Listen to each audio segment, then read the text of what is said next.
Komitmen Presiden Jokowi dan Wakil Presiden Yusuf Kala dalam upaya menciptakan pemerintahan yang profesional, bersih, dan bebas korupsi disebut-sebut mengalami degradasi. Puncaknya adalah ketika KPK menyatakan calon tunggal Kapolri pilihan Jokowi, Komjen Pol Budi Gunawan, sebagai tersangka kasus suap dan gratifikasi. Kepercayaan rakyat Indonesia terhadap Presiden Jokowi dan Wakil Presiden Yusuf Kala untuk menciptakan tata kelola pemerintahan yang profesional, bersih, dan bebas korupsi di awal pemerintahannya sesungguhnya cukup besar.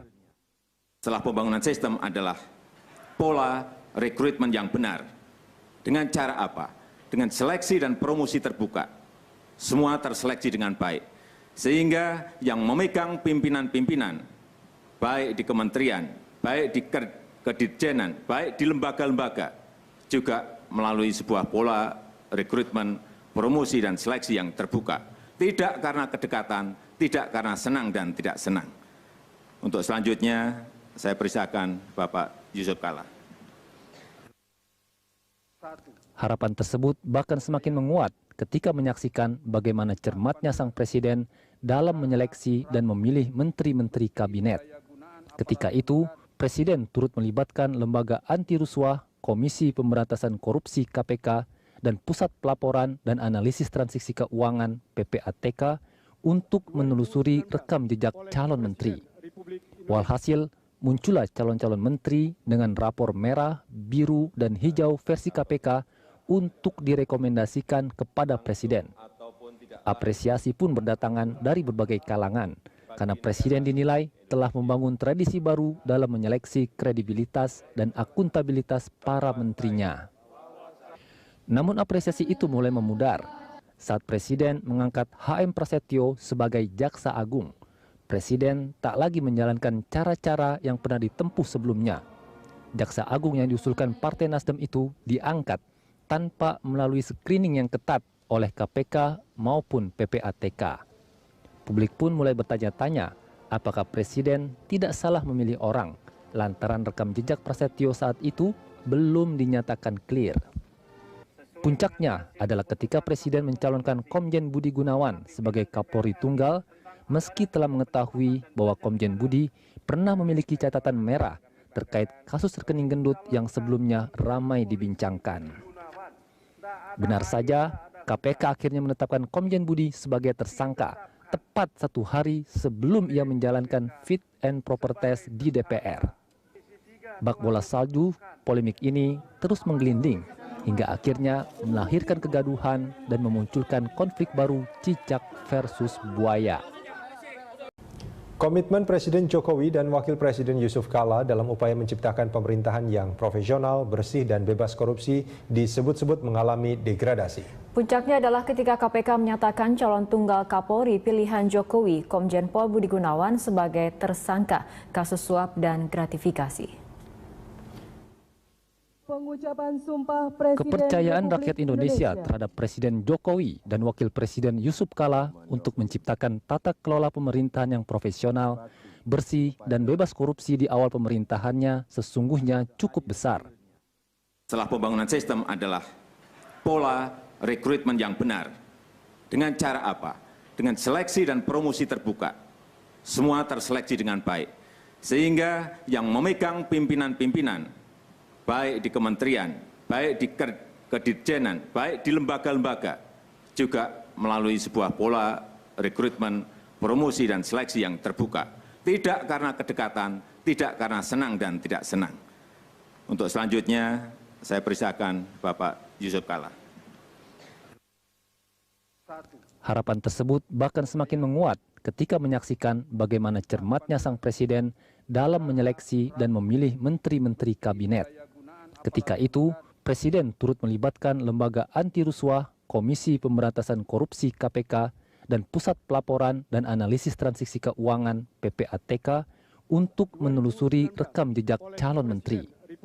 Walhasil, muncullah calon-calon menteri dengan rapor merah, biru, dan hijau versi KPK untuk direkomendasikan kepada Presiden.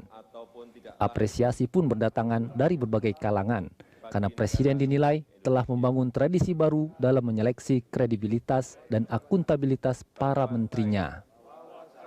Namun apresiasi itu mulai memudar saat Presiden mengangkat HM Prasetyo sebagai Jaksa Agung.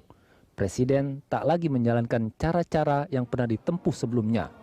Jaksa Agung yang diusulkan Partai Nasdem itu diangkat tanpa melalui screening yang ketat oleh KPK maupun PPATK.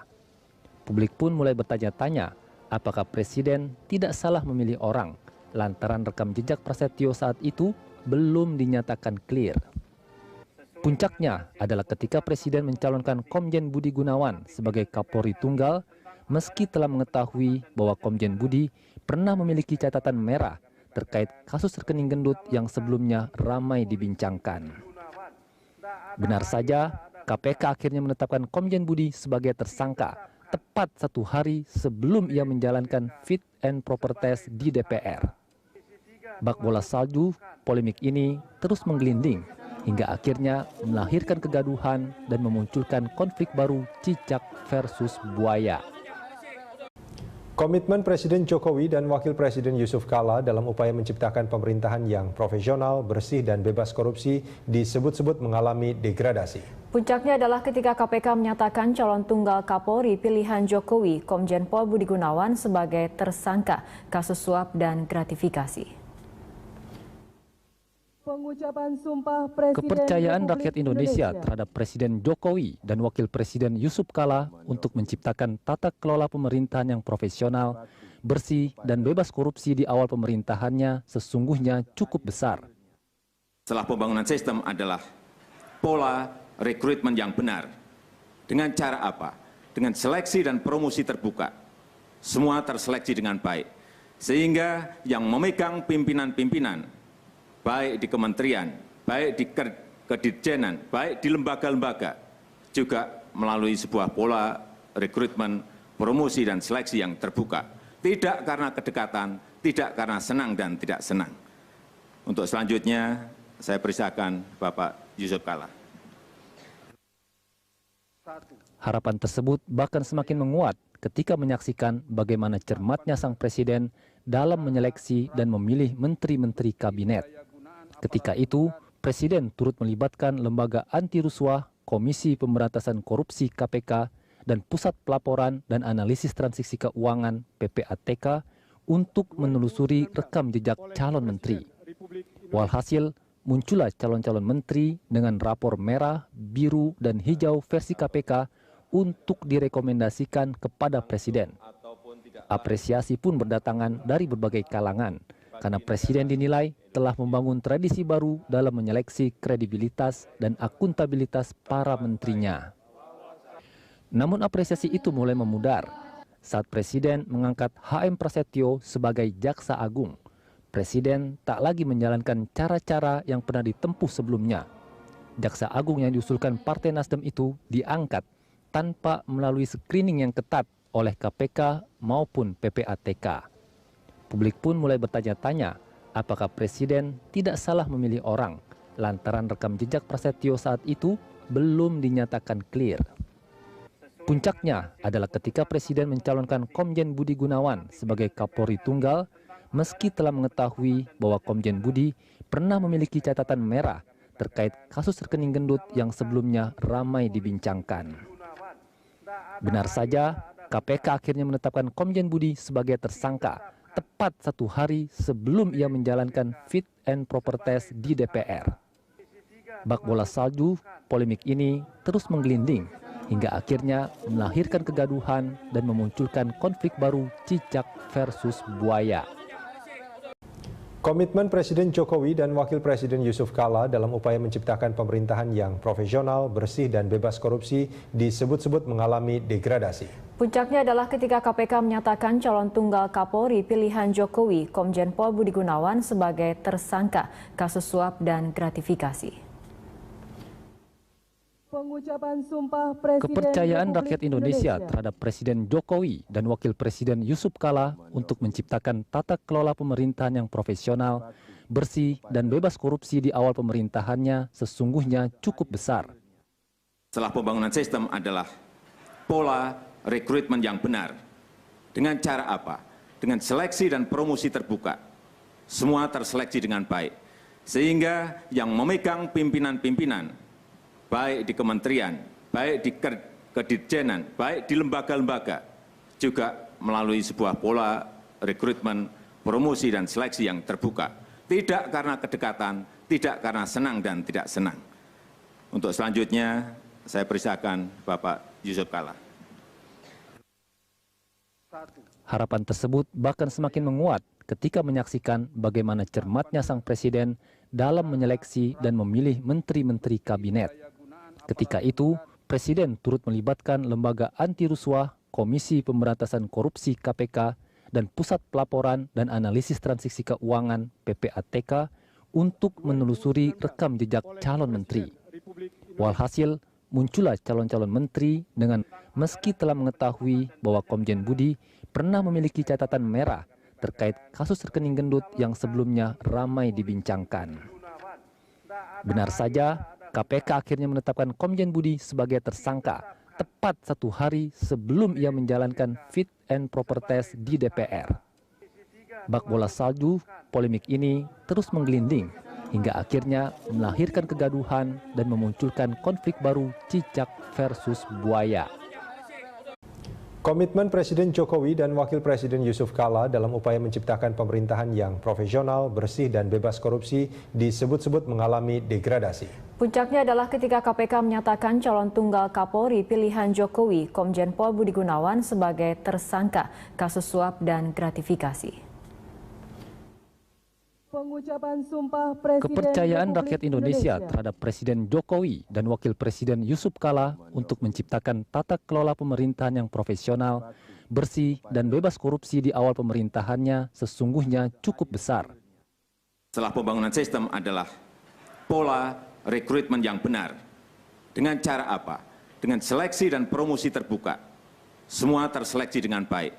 Sehingga yang memegang pimpinan-pimpinan, baik di kementerian, baik di Kala. Harapan tersebut bahkan semakin menguat ketika menyaksikan bagaimana cermatnya sang presiden dalam menyeleksi dan memilih menteri-menteri kabinet. Ketika itu, presiden turut melibatkan lembaga anti rasuah, Komisi Pemberantasan Korupsi KPK, dan Pusat Pelaporan dan Analisis Transaksi Keuangan PPATK untuk menelusuri rekam jejak calon menteri. Walhasil, muncullah calon-calon menteri dengan rapor merah, biru, dan hijau versi KPK untuk direkomendasikan kepada Presiden.